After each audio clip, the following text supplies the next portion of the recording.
Nauji metai ir kaip visada nauji ratai. Jei mokslo metų pradžia buvo kiek chaotiška ir vis dar nelabai buvo aišku, ko griebtis, tai užvertę visko riebiai primargintą 24 lapą, pradėjome tarsi viską iš pradžių. Po truputį susidėliojame visus taškus ant I. Nuo pernykštės neigiamos mokymosi patirties atsigavo vaikai, aš pati jau daugmaž susižiūrėjau įvairius mokymosi resursus, šiokias tokias metodikas, o svarbiausia, leidau savo ir vaikams iš tiesų mokyti savo tempu. Visa tai tarsi pastatė besivartaliojantį mūsų mokslo ir gyvenimo traukinį ant bėgių. Gruodžio mėnesį atsiskaitę pagal individualiai vaikams sudarytus testus, sausio pradžioje iš karto šokome į naujų patirčių paieškos lauką. Šį kartą mūsų laukia susitikimas su draugais neseniai atsidariusioje Kauno mokslo saloje. Labai norėtųsi iš karto pasidžiaugti, kad Lietuvoje atsiranda vis naujų interaktyvių veiklų. Kita vertus, nors nesinori būti bambekliais, baksnojančiais, kad viskas Lietuvoje blogai, neišeina šiam centrui skirti labai aukšto įvertinimo. Todėl galvoju, nuo ko čia pradėti savo pasakojimą. Nuo gerų dalykų, kuriuos čia atradome, ar nuo nevykusių. Gal pradėkime nuo pastarųjų, kad galėtume vėliau užbaigti gerą gaidą. Taigi, pirma. Net jei nesi buvęs panašiose vietose Lietuvoje ar užsienyje, iš karto į akis krenta tai, kad praėjus vos kelioms savaitėms nuo centro atidarymo, nemaža dalis eksponatų jau nebeveikia. Vos užmatai regis kokį įdomesnį eksponatą, o ant jo jau puikuojasi užrašas. Eksponatas ilsisi.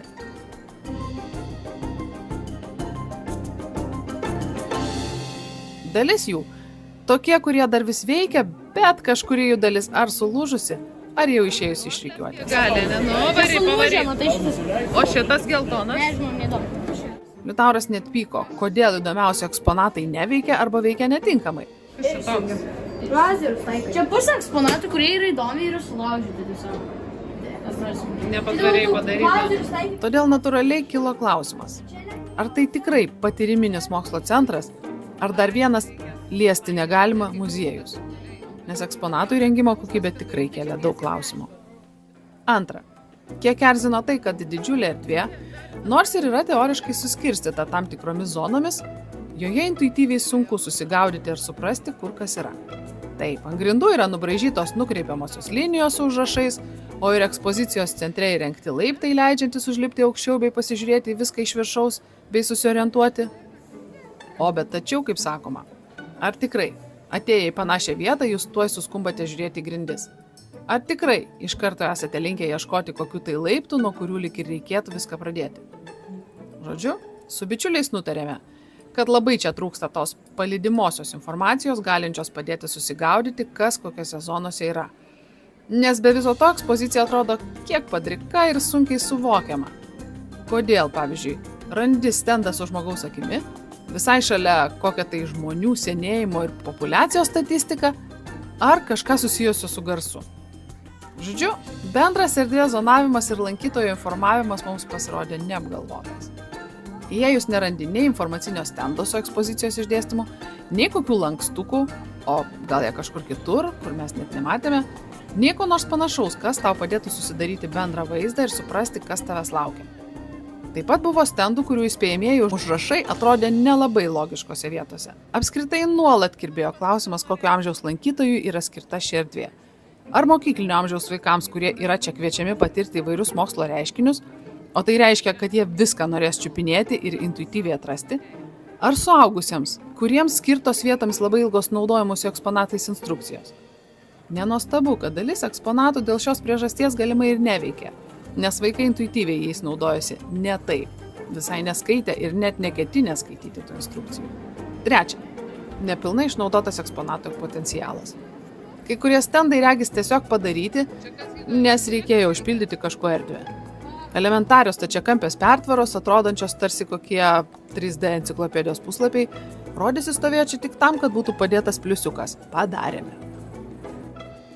Netikėtai sutikta draugė, besilankiusi tuo pat metu su savo vaikais, paantrino man, sakydama, kad šio centro nepalyginsi nei su Varšuvos Koperniko centru, nei jo labiau su Tartu mokslo centru AHA.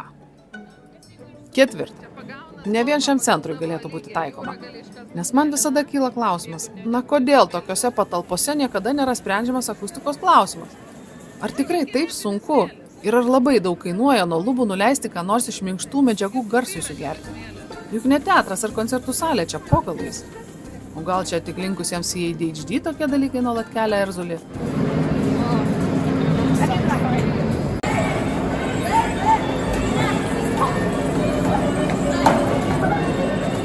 Gal tik tokiems kaip mes nuolatinis triukšmas, aidas ir žmonių klegesys ne tik, kad trukdo sutelkti dėmesį į eksponatus, bet ir šiaip greit išvargina iki tiek, kad jau po pusvalandžio norisi bėgti iš čia atsigauti nuo triukšmo. Na, o dabar laikas visgi tam, ką čia atradome gero. Pirma, nors dauguma eksponatų iš tiesų daugiau mažiau matyti kitur, buvo ir tokių, kurių niekur nebuvome regėję.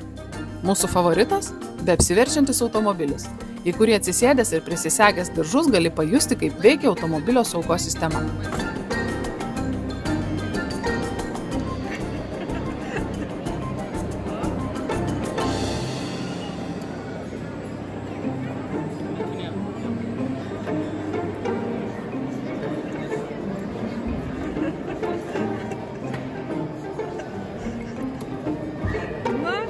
Tai, kad eksponatas vykęs ir išties įdomus, gali spręsti iš per pusę salės nusidriekusios eilės prie jo. Kai kuriems iš mūsų kompanijos norėjosi verstis ir ne po vieną kartą. Kitiems užteko ir to vieno, kad suprastų, jog tokios atrakcijos ne jiems. Vis tik vienareikšmiškai, ši patirtis buvo viena iš įsimintiniausių tą pokalbį.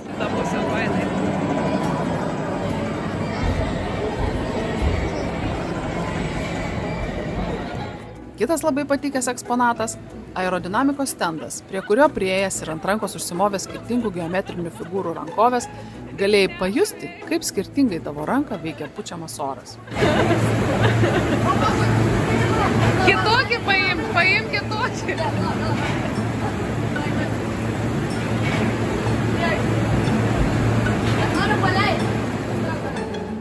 Dar vienas, kai kuriems vaikams ir man pačiai labai patikęs eksponatas – muzikinis būgnas, demonstruojantis muzikinės dėžutės veikimo principą.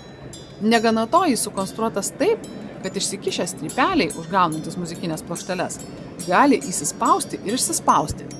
Tikrai nepaprastai unikalus eksponatas. Man gal net labiausiai patikęs iš visų čia matytų.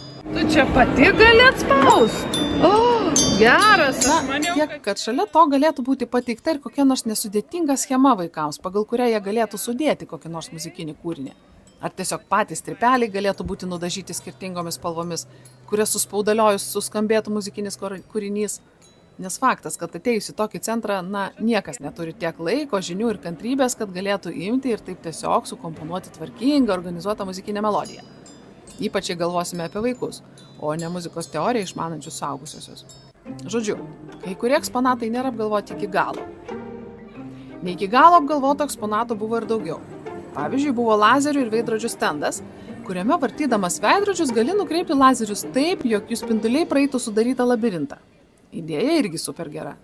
Visgi padaryta per sudėtingai. Į tą pačią ne iki galo išnaudotų idėjų eksponatų kategoriją priskirčiau ir stendą, kuris vaikus turėtų supažindinti su vairavimo apsvaigus pasekmėmis. Akiniai kiek sulėjantis vaizdą, ant grindų sumontuota nestabili plokštuma ir žaislinis vairas. Ar tai tikrai perduoda vaikams tą žinutę, kurią turėtų? Nežinau. Lyginu šį stendą su Gdynios eksperimentinio mokslo centre mūsų išbandytų, panašių stendų, kuriame šiam reiškiniui atskleisti sumontuotas vairavimo simuliatorius. Ir tu iš tiesų paimti, kaip sudėtinga vairuoti automobilį apsvaigus, kaip esant tokios būsenos lengva bet kur atsitrenkti ar nepamatyti pėsčiojo. Buvo ir kitų eksponatų, patraukusių vaikų dėmesį. Visgi valandos su trupučiu mums užteko, kad pasakytume, einam lauk. Kaip ten bebūtų apsilankėme, susipažinome, patyrėme. Paskui dar visi nuėjome į vis šventiškai pasipuošusi Kauno Akropolį pavakarieniauti. O, matai? Finale, kadangi tai buvo moksleivio atostogų savaitė, į Vilnių parsivežėme Magdės draugę paviešėti kelioms dienoms pas mus. Buvo mergaitėms džiaugsmo.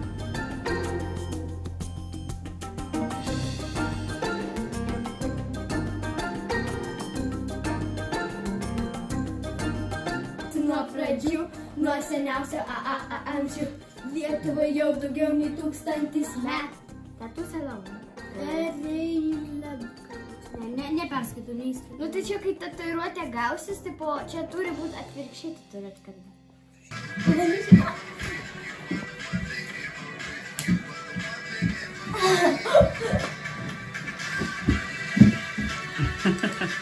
Kaip sekėsi? Gerai. Skaniai. Skaniai? Pačios pasidarė? Sekėsi. Burgeris. Nu tai šaunuolės? Čia yra kumpis, salotos, padažas, sūris ir pomidorai. Padažas labai skanus, kečupas, plus majonezas, plus labai kilogramų su. Puiku. Gerai leidžiat laiką? Puiku. Kaip jaučiatės, gražuolės? Šaltai tai lys, tada Barbora į traukinį. Atsisveikinkit.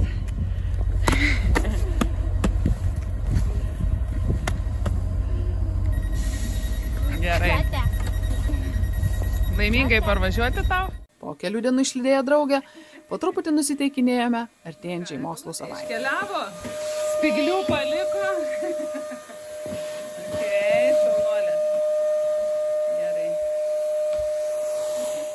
Jau minėjau, kad sausio mėnuo tarsi atvertė mūsų moksluose naują lapą.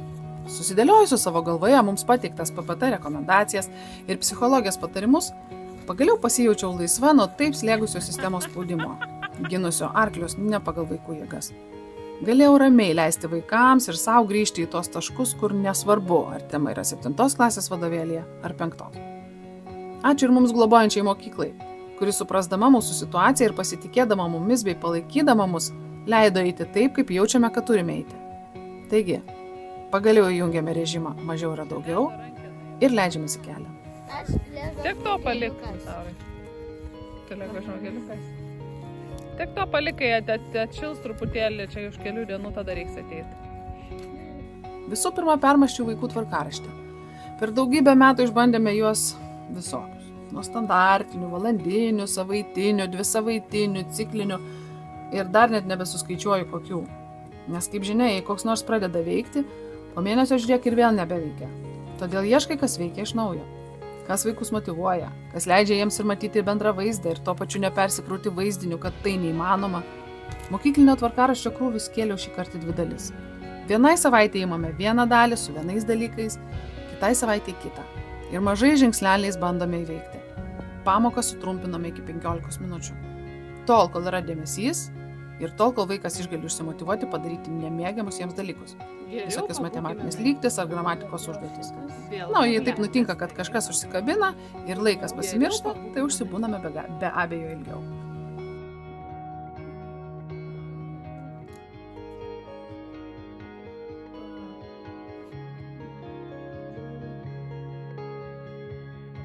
Vieną dieną įkvėpimui ir akiračio praplėtimui nutarėme nuvykti į mokyklą ir praleisti joje pusdienį, bei pažiūrėti, kaip ten vyksta pamokos.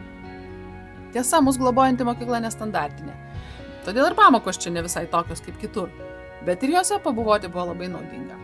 Apsilankėme istorijos, anglų, lietuvių ir fotografijos pamokose.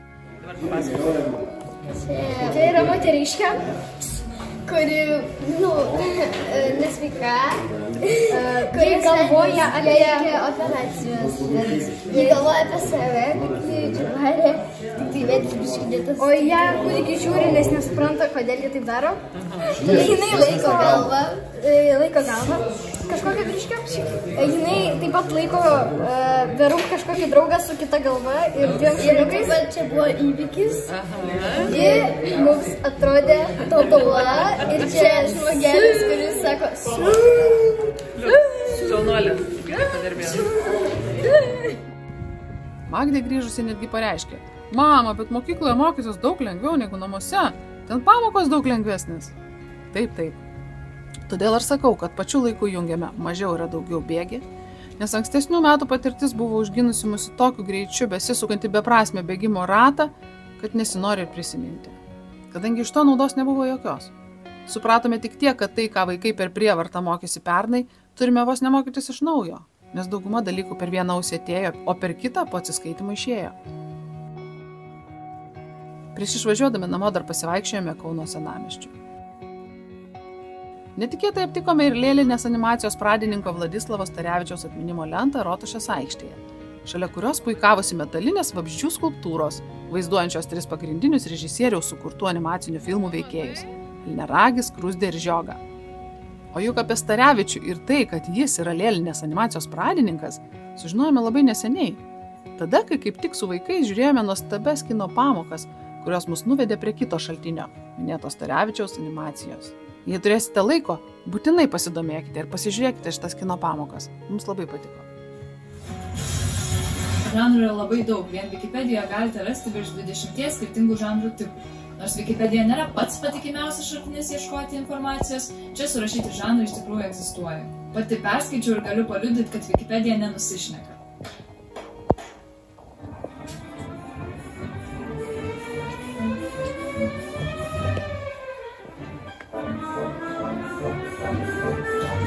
Kiek reikia tarnų, ne kad tiek aptarnauti. Po truputį klibinome ir visus likusius mokslus. Ramiu režimu skynėmės per lietuvių, matematiką, dailę, muziką, geografiją, istoriją ir visą kitą. Dantimis. Ne, šiaip tai ne, su niekuo. Susiriu? Ne, tiesiog. Na. Oi, netyčia. Tai kas tas oi yra? Oi, netyčia. Liutaurai, kas yra oi? Kuri kalbos dalis? Netyčia. Tai kuri kalbos dalis bus iš šito? Čia tau ne. Da, lelytė. Liutaurai, aš įdėsiu į molio vaikas gerai ištari. Da lelytė turėjo tokia vos. Net. Tokie, žinai. Dar. Oi, netyčia. Nu, tai dabar pažiūrėk, ką tu rašysi dabar. Va, dabar žiūrėk, jausmus, kurie reiškia žodeliai.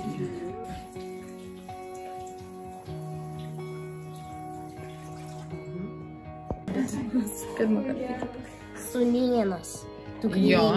O, va, sūnėnas, nežinot, kokia yra atitikmuo? Dukrinė yra.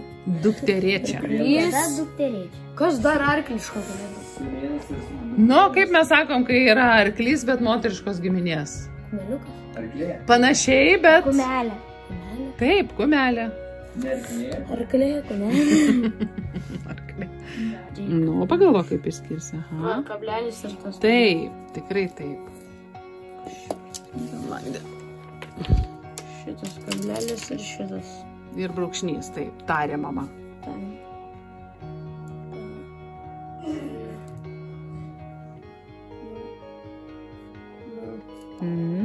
Lose. Ir pralaimėti yra taip, viena, bet čia pamesti. Aha. To win. Laimėti. Vienas. Gerai, continue spouse. I am a tall and thin boy with spiky brown hair and glasses. I love wearing colorful t-shirts and jeans because I think they look cool. When I am not studying, I enjoy playing video games and solving puzzles. Kažkur girdėta, ne? But here's something fun. I'm a huge fan of superheroes and dream of becoming one myself someday. Also, I am always ready to help my friends because being kind is important to me. Ką? Kurie iš šitų skaičių dabar dalintųsi ir iš 2, ir iš 5? Nu, pagalvok, turi dalintis ir iš 5. Ir žiūrėk, kai jis iš 2 dalinasi? Va šitas. Nematau. Ne, va šitas. Taip, dalinsis šitas, taip. 2000. Ei, tu čia mane nereguliuoji. Gerai, šitas dalinsis, tai gerai, pasibrauk. Viskas, daugiau nei vienas nesidalins ir iš 2, ir iš 5. Taip, puiku. Be abejo galima, tik tai reikia praktikos, žinai. Tai kiek jam pinigų reikės išleisti? Jo, ir reikia čia atrasti, galima kurio kokį vietoje. profą pakvies, kuris padarys man kažką žiauriai vieną. Dabar tą paveiksliuką pavartyk ir pažiūrėk, kur ta kepurė dar ant viršaus galvos. Žiūrėk, darom tik kepurę. Ką? Man kokį profą pakvies, kuris mokais tau padarys ir jie tavą spatai. Tai viskas įmanoma, bet ar tai toks yra tikslas? Jo, bet tai žinai, tu jeigu nori kažką Tu tik tai suploji kažkaip tą karūną. spatai. Štempt kažkur ją reikia. Ta irgi informatika užmėsiu. Dabar matai, viršui tą buvo. Aha, visą šitą. Man tai gerai, mane paskutinį. Matai, kaip tu čia jau mokė. O, Liuks, va, žiūrėk, žmogelis, tik tie akiniai kažkaip jas pakreipti reikia. normaliai. Normaliai. Ore truputį kaba. Jo, kaip manot, kodėl čia prie tų... Aha. O kaip manot, kodėl čia parašyta dabar potencinė energija prie tų kačiukų? Dėl to, kad kai kurie katiniai gali. Taip, jis žiūrėk, kas po paveiksliukų, Liutaurai, paskaityk, kas parašyta po paveiksliuką. Ketvirtas. Katinas turintis potencinės A ir kinetinės B energijos. Taip, A ir kinetinės, B energijos, ne? Potencinės A ir kinetinės B energijos. Tai va, jis turi abiejų. O iš kur jis, žiūrėk, tik jis nepakilęs nuo žemės, iš kur pas jį ta potencinė energija? Nepakilęs. Ai, pirmasis pakilęs. Jo, tai va, kai kačiukas pakyla į viršų, vat kaip tu ir klausai, jeigu nuo olos tas automobilis važiuotų, ne, tai jis turėtų ir kinetinės, ir potencinės. Jis ir viena kryptim, ir kita. Šaunuoliai.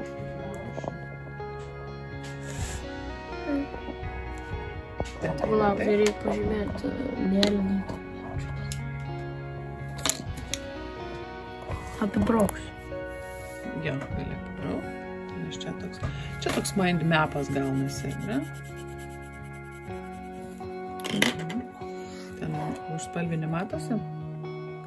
Taip.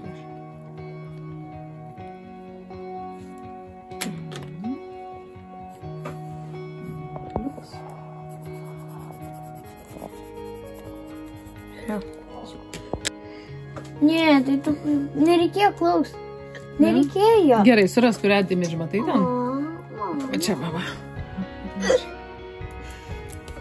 Nu, gal reikėjo dėmėžį. Nereikėjo, reikėjo tiesiog kryžiuką.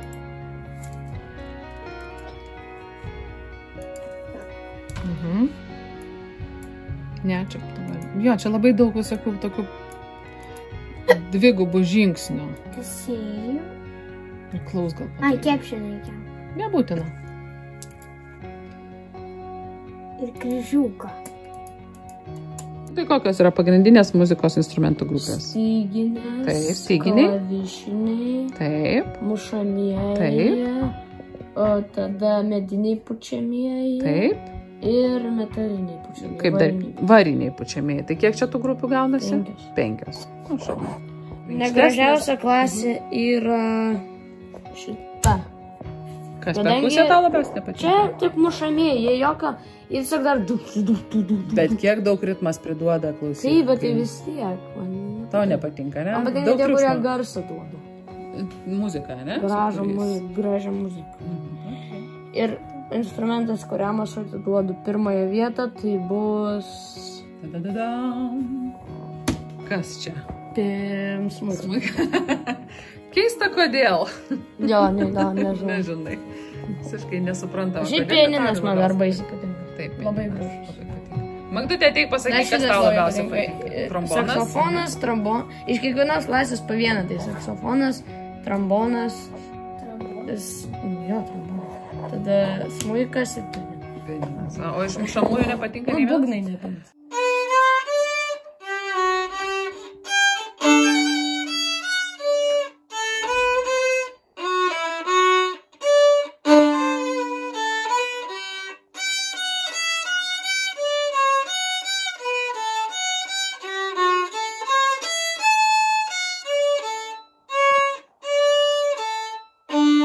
O tau, Magdulė, kas patinka iš šitų? Iš kiekvienos grupės kokie instrumentai labiausiai patinka? Tai kas čia? Iš klavišinių tau labiausiai patinka kas? Gali pasakyti? Pianinas. Gerai. Fortepijonas. Fortepijonas. Gerai, iš perkusijos gal turi ką nors, kas tau patinka? Man mušamieji. Nu, mušamieji perkusija, bet perkusija naudojamas terminas yra. Jeigu nežinau. Nu, iš mušamųjų, kas tau labiausiai patinka? Žinai? Tai iškirpsiu. Čia tik tai pagrindiniai jų yra visokių daugiausia, visas tas būgno rinkinys, ne? Gerai, iš varinių pučiamųjų, kas tau patinka? Labiausiai. irgi trombonas, ne? Aha, okei. O iš medinių pučiamųjų kas patinka?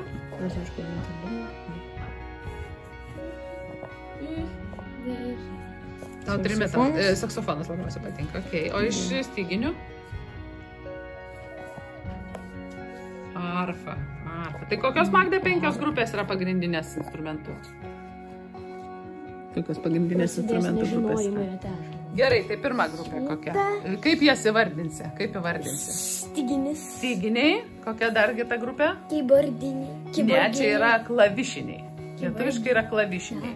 Žiūrėk, aš tau pasakysiu, po to tu pakartok. Styginiai, klavišiniai, mušamieji ir 2 grupės pučiamųjų. Mediniai pučiamieji ir variniai pučiamieji. Tokie visi. Nu, visi svarbus. Nu, dabar tu pakartok. Tai kokios grupės? Styginiai, klavišiniai. Taip. Pučiamieji. Taip, o kokie pučiamieji? Ne metaliniai, o kokie? Variniai pučiamieji. Taip, o čia kokie? Čia kokie pučiamieji? Mediniai pučiamieji. Taip, nu ir paskutinė grupė. Mušamieji. Mušamieji, mušamės, ne? Okay. Neskubėk. Kodėl aš skubu? Nežinau, kodėl tu skubi. Aš nežinau.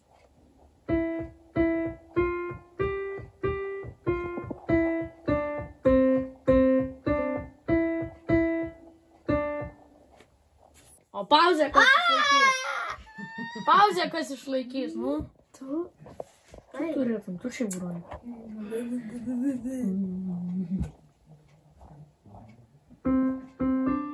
Pauzės! Tu nenori. Bet geriau už tavo moku.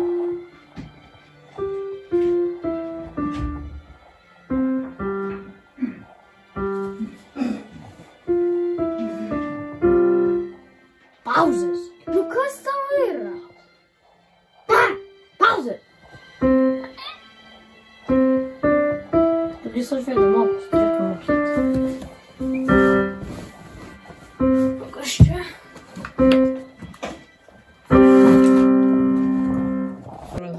Čia mem soundus groja su visokiais instrumentais. Iš butelių, tiesiog buteliai. Matai, iš bet ko galime instrumentą padaryti, ne? Gida. Jo, matai? Tai žuvis.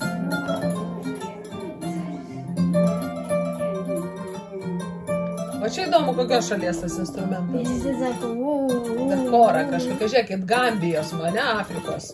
Afrikos kažkoks. Afrikos tai aišku. Viskas. Matai kažkokie. Sitara, kas čia dar palauk. Kaip flut, dubajinė muzika. Flyta, va šitas instrumentas, va toks kaip balalaika, ne balalaika, sitara vadinasi. Atrodo, 12, man atrodo pasakyti. Ir matai, palikta vietos tam stygų patampimui, matai? Žiū. Čia balafons, tam kokias čia šalies buvo. O čia Magdutė į tavo panašus. Mabira čia kažkoks. Čia iš Zimbabvės. Mabira čia ne Mabira. Ai, Zimbabvės, okei. O, muzikiniai šaukštai. Esi tiesiog šaukštai sujungti. Man, bet šaukštai tiesiog sujungti duris. Čia tai jau bus kažkokių afrikietiškų, čia jau faktas. Afrikos, ne? Neaišku. Gvinėja, taip, Afrikos. Grinai Afrikai, va tokie būgnai visokie. Tokie žinai, Nu, kas dabar? Steel pan, matai? Va šitas man taip džiungliškai skamba, žinai. Tombanu. Šitas Rusijos handpan. Man jis patinka, kaip skamba gražiai. Gražiai. Ką tu čia? Bet ten rašė Rusijos, bet dabar rašo taip. Nu tai žinai, ne vienoj šalyje yra. O, lyras. Tokia faina. Čia labai panašu į taip, kaip ten... Nu, kur Lietuvoje yra. Į kanklės. Į kanklę žiauriai panašu. Įdomu, buvo bus bent vienas lietuviškas instrumentas.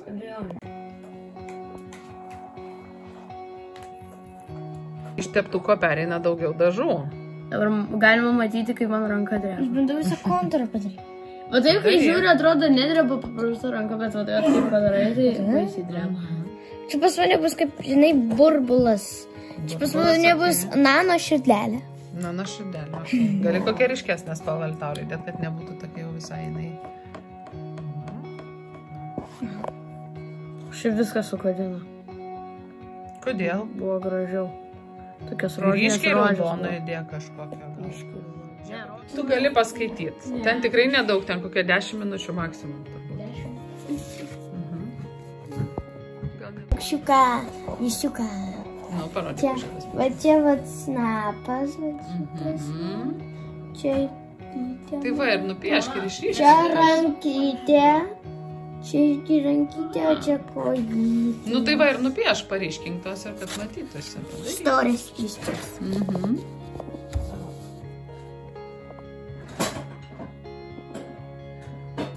Keistas, bet tai visai smagus. Va čia viščiukas labai gražus. Netgi dar jam galima, žinai ką, o tokio, žinai, kaip plaukelius va nupiešti, tokius, va, žinai, paryškinti. Tokie, va, tada jis toks pukočiukas, ne? Pukočius. Nepamiršome ir būrelį. Magdės videomeno būrelėje vyko netgi pusmečio atsiskaitimas. Reikėjo pristatyti susirinkusiai komisijai savo sukurtus šio pusmečio filmukus. Magdai tai puikiai pavyko ir ji buvo įvertinta aukščiausių balų. Liutauras tuo tarpu mėgavosi Parkūro akademijos surengta kino naktimi, kuriame su bičiuliai žiūrėjo įspūdingą filmą apie parkūro meistrus, vaikščiojančius, jei taip galima pavadinti, Honkongo stogais. Filmas vadinasi Roof Culture Asia. Grįžo visas laimingas ir patenkintas. Na, o visa kita, kaip sukrito, tai... Palauk, čia šitas. Aš jūs nemačiau dar šitą. Va! O, Šiandien gyvat. Gyvatė!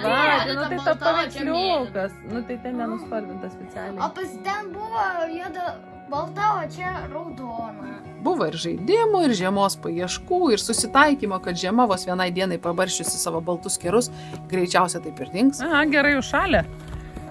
Va tavo didžioji tai nebus taip turbūt užšalus. Kokia? Nu va šitava. Gal eisime tą, kur myšką. Aš nežinau, ar ten bus vandens. Aš tenai. Jo. dar tą reikia. Kai Dievis sakė, ten šaltiko negalėtų. Tai galėtų būti šulinys.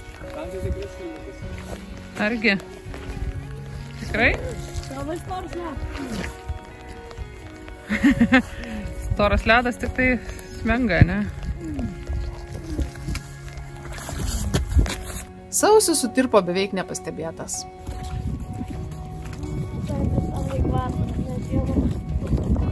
Nu taip.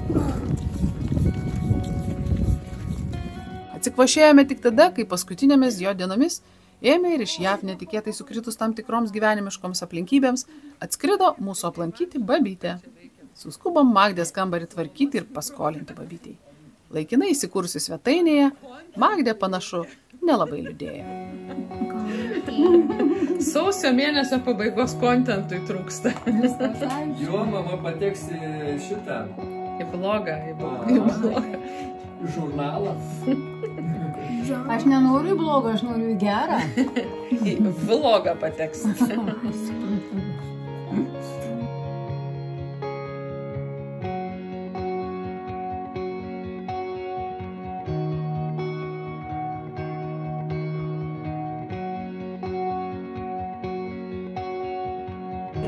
Aš jūs labai džiaugiamės.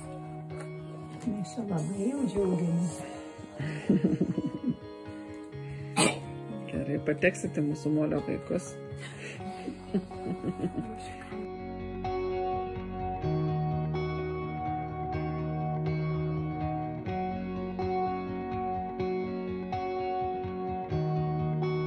Žodžiu, dėliojam toliau dėlionės. Gyvenimiškas ir popierinės. Bei žiūrim, kur čia toliau tas gyvenimas pasuks mūsų visų laivą.